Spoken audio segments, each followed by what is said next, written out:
Dobro jutro, poštovani gledaoci. Kao što smo i najavili na našoj Facebook stranici, danas ćemo pričati o sportu. Moja gošća ovog jutra je trener ženskog rukometnog kluba i predsjednik kluba Metalac Katarina Đurić. Katarina, dobro jutro i dobrodošli u jutarnji intervju. Dobro jutro, hvala na pozivu. Evo, počet ćemo od samog sastava. Da li je tim sada u kompletnom sastavu? Jesmo, imali smo malih nekih problemčića. Trener i jedna igračica su nam bili pozitivni na koronavirus. Izašli su pre jedno 10 dana iz izolacije. Dobro su. Ekipa je u punom sastavu. Treniramo. Očekujemo početak prvenstva sada za vikend. Ako se nešto ne promeni. Koliko ih nedostaje od prošle sezone? Kakav je trenutno sastav kluba? Ima li iskusnih igračica? Pa ima, vratili smo dve igračice, u stvari jednu igračicu smo vratili iz Smedereva, to je Mira Obrenović koja je igrala kod nas, to je naše dete, i posle porodiljskog odsustva se vraća Jovana Pavlović, bivša Cvetković. Što se tiče sastava od prošle sezone gde smo imali i dve igračice sa strane, nismo s njima produžili ugovor, prosto smo vratili ove dve igračice i jednu devojka je odšla u šabački medicinar. Ona je devojčica bila sa UBA, potpisali smo ugovor, ali nismo htjeli nikog da sputavamo, da nastavi karijeru u ekipi koja je više ranga nego mi. Prošle godine bile ste treće prve lige Centar na kraju prvenstva. Kako je to proteklo sve? To je malo bilo i, da kažemo, i uzbudljivo, jer smo dobili prvaka lige u Valjevu u zadnjim sekundama. Možda smo malo imali nekih kikseva, ali moram da napomenem da smo 3 puta bili pokošeni sa koronavirusom. 18 igračica je, znači u neka 3 situacije po 6 igračica je bilo, tako da smo možda malo izgubili taj neki kontinuitet u treninzima i u formi, ali dobro, Bože moj, idemo dalje i to je to. Jesu sve igračice Valjevke? Sve su igračice iz Valjevke. Koliko im nedostaje publika? Mnogo. Verujte, znači mnogo publika te podigne, publika ti dođe 8. igrač, tako da u ovoj situaciji stvarno mnogo nam publika nedostaje. Ko radi sa prvim timom? Ko je zadužen za prvu selekciju? Sa prvim timom Dušan Novokmet i ja, a što se tiče mlađih selekcija, znači Ljiljana Novokmet i Jovana Pavlović igračica, plus što smo priključili profesorku 5. škole Mariju Nožicu. Tako da, ali trenutno sada samo koristimo termine u hali koji su dobri, dobili smo više termina i za prvu ekipu i za mlađe selekcije. Ne možemo da koristimo sale zbog COVID-a jer su dobili obaveštenje od Ministarstva prosvete da ne izdaju sale za sada klubovima. Recite nam koliko se rukomet razlikuje od vremena kada ste vi igrali, da li su igračice više posvećene i na treninzima i na utakmicama? Pa razlikuje se sigurno dosta. Bilo je to drugo i vreme i svašta, ovo je era, da kažemo, interneta i svega, ali mi pokušavamo da ih animiramo tako da posvećene su treninzima, dobro treniraju, pre svega mislim tu da su dobra deca, to je najbitnije, a za dalje, znači, sa postepenim radom i pravim radom mogu postati i dobri igrači. Kako je biti trener rukometa? Teško. Ja kad sam završavala karijeru sam rekla nikad neću biti trener i ne treba nikad reći nikad. Mnogo je teško, treba dopreti do svake igračice, svaka igračica se različito motiviše, tako da teško je, treba sklopiti sve te kockice da bi to bilo uspešno. Koliko ukupno ima rukometašica? Što se tiče mlađih selekcija imamo 70 dece, svakim danom nam dolazi po 5-6 novih devojčica, imamo 4 generacije koje će nam se takmičiti sada u Ligi mlađih kategorija koja bi trebalo da počne krajem oktobra. Škola rukometa, šta je sa školom? Ima li interesovanja, ima li talenta? Pa ima 70 dece, sam rekla, deca dolaze svakim danom.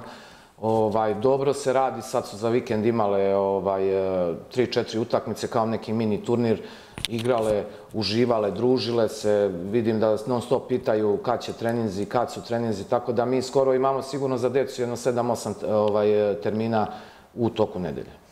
Koliko je uopšte epidemiološka situacija uticala na sam rad kluba? Pa da vam kažem, mnogo.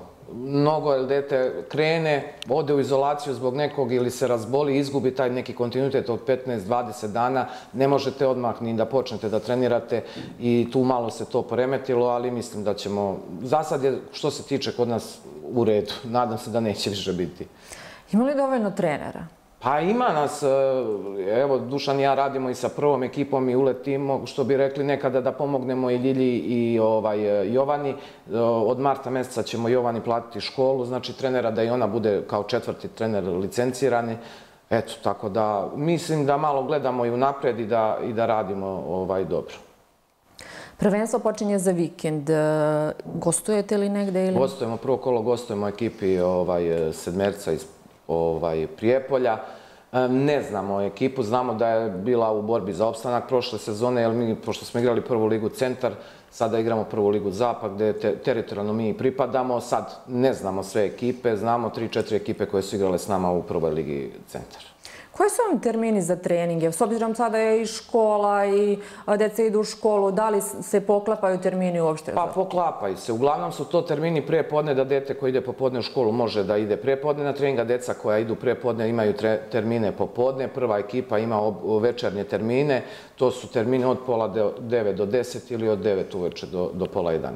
Što se tiče škole rukometa, kojeg uzrasta su deca? Pa deca mogu i od prvog razreda da krenu, a što bi rekli, taj neki zakon o sportu što kaže da u školama u 5. razredu izborni sport bude rukomet, pa kaže od 5. ali može i od 1. imamo dece i od 1. i od 3. razreda, 4. sve su to dobra deca, devojčice su okej, lepo se radi i to je to. Kakva je saradnja sa roditeljima? Odlična. Odlično, roditelji prate, roditelji se interesuju kakva su deca, ako treba nešto da pomognu oko mlađih selekcija, tu su uvek, tako da imamo roditelje, znači imamo savjet roditelja, imamo u upravnom odboru isto 2-3 ljudi, to jest roditelja koji dosta pomažu, tako da mislim da je dobra priča napravljena i da će ići stepenik po stepenik polako da napravimo lep uspeh.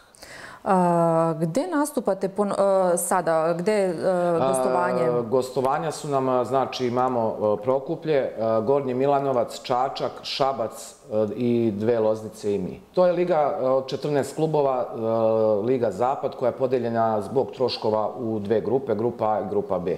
Mi smo znači u grupi B, s tim što će na kraju prvenstva se igrati taj mini play-off između obe lige. To je, ja mislim, prva 2 ili prva 3, ne znamo još uvek to pravilo kako će biti pred kraj prvenstva. Kada bi mogli da napravite sada neku paralelu, kako je ranije bio rukomet, kako je sada, koji bi vaš zaključak bio? Pa mislim da je kvalitetniji rukomet bio dok smo mi igrali. Prosto bilo je više klubova, u stvari bili smo veća država, da kažem. Eto, prosto je tako bilo je mnogo klubova. Sada je malo to suženo, nemaju svi novca, mi imamo podršku grada, što želim da im se zahvalim ovom prilikom. Znači, imamo podršku, što je najbitnije da bi deca mogla da napreduju, prva ekipa da igra dobro, da bude sve kako treba i to je to.